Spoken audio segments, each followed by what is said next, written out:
Halo teman-teman, selamat jumpa kembali. Kita akan masuk ke materi berikutnya, yaitu tentang pembelahan sel, atau itulah yang disebut dengan reproduksi sel itu. Karena di sini sebagai syarat mutlak bagaimana jumlah sel itu menjadi bertambah banyak, itu tentu karena adanya pembelahan maupun reproduksi sel. Kita mulai dari sini teman-teman. Tentu pembelahan sel atau reproduksi sel itu pada eukariotik maupun pada prokariotik itu memiliki tujuan yang berbeda. Ketika eukariotik khususnya multiseluler, tentu tujuannya untuk memperbaiki sel, lalu kemudian pertumbuhan kemarin kita diskusikan di sana, maupun pembentukan dari sel kelamin.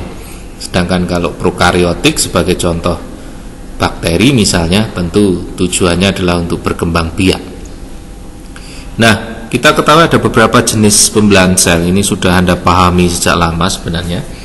Ada istilah yang namanya amitosis, yaitu pembelahan biner gitu kalau bahasa awamnya, ya membelah diri itu pada prokariotik misalnya bakteri dan sebagainya itu. Lalu kemudian ada istilah atau jenis yang disebut dengan mitosis, pembelahan yang terjadi pada sel-sel tubuh atau disebut sebagai sel somatik. Nah, kemudian yang ketiga itu adalah pembelahan meiosis atau istilahnya reduksi, terjadi pada sel-sel kelamin atau sel-sel gamet, sperma maupun sel telur. Kenapa disebut reduksi? Nanti akan kita lihat, ternyata dia ada pengurangan di sana. Reduksi itu kan mengalami pengurangan. Nah, nanti akan kita lihat satu persatu, khususnya yang mitosis dan meiosis itu. Ini pembelahan sel prokariotik nggak akan saya singgung banyak, karena pernah kita lihat intinya bahwa dari satu sel itu menjadi dua sel dengan melibatkan di sana duplikasi kromosom. Kromosom itu kemudian menjadi terkopi menjadi dua, lalu terjadi pembelahan mulai dari dinding di sana atau membran selnya, kemudian isi dari sel itu atau yang kita kenal dengan sitoplasma itu akan ikut membelah. Di situ itu contohnya, sekali lagi ini pada bakteri. Lalu tahap pembelahan sel teman-teman itu ada karyokinesis dan yang kedua sitokinesis. Karyokinesis sendiri itu nanti ada mitosis maupun meiosis, dan sedangkan sitokinesis dari kata sito itu ya sitoplasma gitu kan. Maka akan kita lihat nanti sitoplasmanya akan mengalami pembelahan. Nah, secara umum siklus sel itu akan seperti ini, seperti gambar ini teman-teman. Jadi ada tahap di sini, ini tahap mitosis, terus kemudian di sini sitokinesis, lalu di sini itu tahapan yang kita kenal dengan interfase itu. Mungkin kita selalu mendengar bahwa yang namanya interfase itu tahap istirahat karena tidak mengalami pembelahan. Ternyata bukan.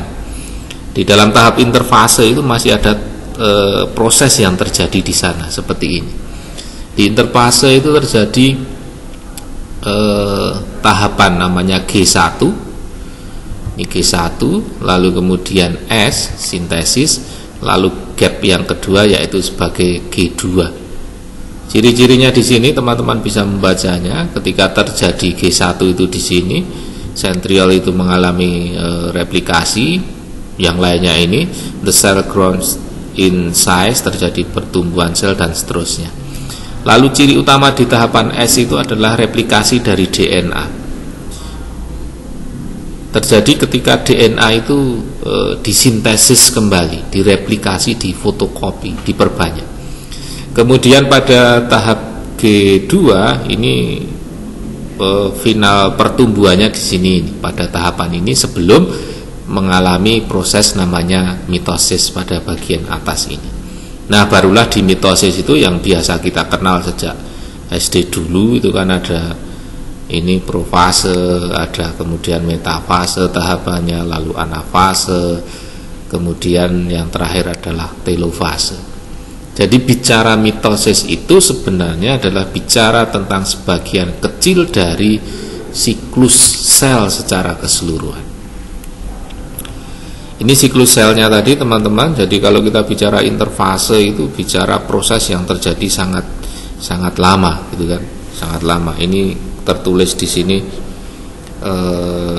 G1 itu 25 jam, kemudian S itu 8 jam, lalu G2 gap kedua itu sekitar 3 jam. Maka mitosis sendiri itu hanya membutuhkan waktu yang tidak lama. Maka memang salah kaprah ketika orang menyebutnya interfase itu fase istirahat, bukan, tapi itu ada proses di sana. Memang tidak sebegitu tampak seperti halnya mitosis, ada profase, metafase, anafase maupun telofase itu. Nah, ini satu persatu kita lihat. Ini adalah tahapan mitosis or somatic cell division, terjadi pada sel-sel somatik atau sel-sel tubuh. Teman-teman bisa melihat sendiri di sini bagaimana proses yang terjadi dan apa akibatnya begitu. Pada kromosom kita lihat, pada sentriol juga kita lihat, terus kemudian pada nukleus atau nukleolus itu juga kita lihat. Ada proses perubahan yang terjadi pada bagian-bagian itu. Nah, yang menarik di sini itu ternyata nanti akan terjadi perbedaan. Akhirnya mitosis komplit dengan meiosis komplit di sini akan kita lihat adanya perbedaan. Itu yang akan menjadi kajian kita lebih lanjut. Nah, ini tahapan mitosis sama ini teman-teman. Kalau yang bawah ini adalah kenampakan mikroskopnya di sini. Kalau yang atas ini sudah dibuat lebih mudah dengan gambar skematisnya. Nah, terus ini tahapan mitosis, saya perjelas lagi apa itu interfase, profase, metafase, anafase, dan telofase. Di sini saya corek ya teman-teman. Ini saya download sebenarnya gambar ini. Ada istilah tahap istirahat, maka saya coret di sini. Sekali lagi bukan tahap istirahat, tapi memang ada tahapan, ada proses yang tidak begitu terlihat di sana. Memang tahapan terlama iya, tapi bukan tahapan istirahat. Terus, nah ini sekarang meiosis or sex cell division. Ini pembelahan pada sel-sel kelamin, gamet. Prinsipnya sebenarnya sama, tapi yang membedakan bahwa kalau Anda lihat di sini ada meiosis 1 dan meiosis 2. Jadi yang atas ini adalah meiosis 1-nya, yang bawah ini mulai dari, nah ini profase ini. Profase 2 ini berarti ini adalah meiosis 2. Jadi meiosis 1 tetap ada profase, lalu metafase, lalu anafase, telofase semacam itu, dilanjutkan dengan profase kedua, metafase kedua di sini, lalu anafase yang kedua dan seterusnya. Nah, yang menarik di sini adalah istilah yang namanya crossing over atau pindah silang. Apa itu crossing over? Nanti akan kita lihat lebih lanjut. Nah, ini yang membedakan, salah satu yang membedakan antara mitosis dengan meiosis. Di sini terjadi pindah silang atau crossing over. Lalu yang kedua mengalami 2 kali pembelahan, sehingga kalau pada meiosis 1 ini kita lihat hasilnya ada 2 sel seperti halnya mitosis. Nah, di akhir meiosis itu sendiri, karena ini membelah lagi, ini membelah, lalu ini membelah, maka hasilnya adalah 4 buah sel. Jadi ini yang membedakan teman-teman. Nah, inilah yang disebut penjelasannya tentang crossing over atau pindah silang. Intinya kenapa disebut pindah silang, karena ini terjadi ini sentuhan atau kemudian terjadi penyatuan pada kromosom yang homolog ini. Ini kan kromosom, lalu homolog pasangannya. Nah, membentuk bagian ini yang disebut dengan kiasma itu. Nah, lalu terbentuk formasi tetrat 4 gitu kan. Terbentuk formasi 1, 2, 3, 4 kaki. Ini sangat berbeda dengan mitosis. Kalau Anda cermati gambar di depan tadi, mitosis tidak akan membentuk semacam ini. Lalu akhirnya terbentuk ya seperti ini. Ada kromatid yang mengalami crossing over, pindah silang seperti ini. maupun ada yang kemudian non crossing over chromatid. Jadi yang mana? Yang ini misalnya ya, yang ada hijau dan merahnya ini jelas mengalami crossing over, sedangkan yang sesuai warna aslinya ini merah saja atau kemudian ini hijau saja, ini tidak mengalami pindah silang atau crossing over. Nah, hasilnya kalau mau lebih jelas semacam ini efek dari crossing over ini. Maka nanti kemudian ada bentukan yang berbeda melalui proses meiosis 1, hasilnya semacam ini. Ada crossing overnya di sana sudah kelihatan. Nanti selanjutnya akan terbentuk meiosis yang kedua. Maka hasilnya ya semacam ini. Ada bentukan-bentukan yang berbeda semacam ini, ada kromatid-kromatid yang berbeda semacam ini. Ini akibat dari crossing over itu. Apa atau keuntungan dari crossing over? Anda bisa melihat di sini. Ternyata dengan crossing over itu akan memunculkan individu yang secara genetik itu berbeda. Kenapa berbeda? Kalau Anda lihat gambar yang tadi ini kan ada banyak variasi. Ada 1 di sini, ada 2, 3, 4 variasi di sini. Yaitu akibat crossing over. Inilah yang menyebabkan perbedaan genetik pada tiap individu ini, berbeda dari orang tua dan saudara mereka. Lalu variasi genetik ini akan memunculkan kemampuan populasi untuk bertahan hidup. Jadinya ciri genetik yang mana yang mampu bertahan hidup? Mungkin genetik yang kemudian hasil crossing over pertama tadi tidak cocok dengan lingkungan sekitar, maka dia akan mengalami kepunahan. Sedangkan yang mengalami crossing over yang bentuk keempat tadi misalnya, dia lebih cocok dengan lingkungannya sehingga dia bisa survive. Nah, efeknya apa? Tentu yang bisa survive, bertahan hidup itu akan mewariskan ke anak keturunannya. Maka keragaman genetik ini ya akan mengurangi kemungkinan pewarisan sifat yang merusak dalam sebuah populasi, membantu meningkatkan fitness, kebugaran di sana. Lalu yang di sini yang lainnya, variasi genetik yang meningkat berarti variasi yang lebih besar dalam kerentanan terhadap penyakit. Jadi jika ada epidemi atau kemudian pandemi penyakit itu, maka varietas ini, keragaman ini itu akan mencegah seluruh populasi itu mengalami pemusnahan. Misalnya ketika semua individu itu sama secara genetik, ketika ada penyakit gitu, virus misalnya atau bakteri misalnya yang bisa membunuh individu itu, ya sudah, populasi itu akan hancur, akan punah, akan hilang semuanya. Lain ketika kemudian ada variasi genetik yang berbeda, semuanya tidak akan mati, mesti akan tersisa. Nah, yang tersisa ini mewariskan ke keturunannya sehingga populasi itu tetap bisa bertahan. Ini beberapa keuntungan dari crossing over itu sebenarnya. Ini sama teman-teman, ini rangkumannya lebih detail lagi. Ini tahapan profase 1 pada meiosis 1. Itu tahapannya seperti ini. Ya, ada lesipadidis gitu kan.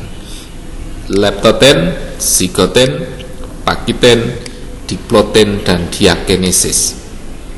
Ini tahapan lebih detail yang terjadi pada ini profase 1. Setelah itu seperti biasa tadi masuk ke meiosis yang kedua. Ini sama tahapannya, saya hanya ingin menjajarkan saja, mensejajarkan, membandingkan antara meiosis dan mitosis itu. Kelihatan sekali meiosis yang terjadi pada sel kelamin ini tahapannya lebih kompleks. Ada meiosis 1, ada meiosis 2. Karena 2 kali pembelahan, maka ini terdapat 4 sel anakan di sana. Sedangkan pada mitosis itu hanya terdapat 2 sel anakan di sini. Maka nanti derajat ploidinya pun akan berbeda. Di sini yang atas ini karena 4 ini adalah haploid, 1 set kromosom itu. Kalau ini sepasang gitu kan, maka dikatakan sebagai diploid. Kenapa ini bisa haploid, yang bawah itu kemudian diploid, terjadi perbedaan? Ingat, proses pembelahannya pun berbeda. Ini perbandingannya untuk mempermudah teman-teman bisa melihat bagaimana perbedaan itu. Nah, secara faktual ini di organ kelamin perempuan inilah tahap yang dikatakan sebagai oogenesis itu. Nah, ini pernah kita diskusikan teman-teman dulu kelas 11 tentang sistem reproduksi. Maka kita akan lebih tahu kenapa disebut diploid tadi ya, semacam itu set kromosomnya. Kenapa ada meiosis 1 di sana juga kelihatan sekali. Lalu ini mengalami pembelahan lagi sebagai second meiotic division pada meiosis yang kedua. Ini pada first yang pertama. Nah, kita akan semakin paham di situ. Juga terjadi pada ini spermatogenesis. Ya, prinsipnya sama teman-teman. Bahwa kemudian di sini juga ada mitosis, itu definisinya seperti tadi. Lalu ini jangan kaget, in profase pada meiosis 1, first meiotic division. Lalu ini secondary spermatositnya ini akan mengalami tahap yang namanya second meiotic division pada pembelahan meiosis yang kedua. Sehingga juga dihasilkan 4 sel di sini. Oh iya, saya jadi ingat. Kalau kita lihat di perempuan itu juga dihasilkan 4 sel juga. Ya, hanya saja yang kemudian bisa tumbuh berkembang menjadi ovum, bisa dibuai itu hanya 1 ini. Tapi prinsipnya tetap sama, ada 4. Ya, ini ada 1, lalu ini ada 2, berarti 3, lalu kemudian ini ada 1 lagi, berarti 4. Dari 4 ini yang 3 ini terdegenerasi, akan hilang gitu, luruh, sedangkan yang 1 inilah yang kemudian bisa dibuai oleh sperma. Nah, kalau pada laki-laki semuanya aktif di sini, 4 sel ini kemudian bisa digunakan untuk pembuahan. Terus, nah ini juga pernah kita singgung, membedakan antara spermatogenesis dengan oogenesis. Nah, inilah yang saya katakan tadi teman-teman. Kenapa meiosis itu dikatakan reduksi? Karena di sini reduksi itu kan pengurangan dari 46 kromosom menjadi 23 kromosom di sini, maka disebut sebagai pembelahan reduksi. Nah, yang terakhir adalah kita bicara tentang, ini juga pernah kita singgung yang namanya gametogenesis pada tumbuhan. Ya, ada mikrosporogenesis di sana dan makrosporogenesis di sana. Mikro itu nanti akan bertemu, gamet mikro ini akan bertemu dengan makrogamet, lalu terjadi polinasi polinasi itu penyerbukan, lalu terjadi fertilisasi pembuahan dan terbentuk embrio dan akhirnya mengalami perkecambahan. Prinsipnya sama, ya, prinsipnya sama. Karena ini di gamet, maka terjadi yang namanya meiosis itu. Nah, ini secara utuh gambaran ini sebenarnya. Dulu kelas 10 kalau Anda ingat kita bicara tentang plantae, pernah saya singgung ini juga, bahwa ada pembentukan spore formation, lalu kemudian ada pertumbuhan dari gamet. Di sana bagaimana tadi yang saya katakan polinasinya, mitosisnya terjadi di mana, meosisnya terjadi di mana, itu akan tampak di situ. Lalu terjadi fertilisasi, perkembangan embrio akhirnya menjadi biji yang dorman. Nanti ketika lingkungannya baik, ada air dan sebagainya, lalu terjadi proses germinasi atau seedling di sana, terus terbentuk organ-organ, lalu kemudian menjadi tumbuhan yang major, yang dewasa. Begitu teman-teman tentang pembelahan sel. Maka intinya kita bisa membedakan antara mitosis dan meiosis beserta tahapannya seperti apa, dan tentu ciri-ciri khas yang membedakan antara mitosis dan meiosis itu. Terima kasih atas waktu dan perhatiannya. Tetap semangat dan tentunya jangan lupa untuk selalu bahagia. See you. Terima kasih.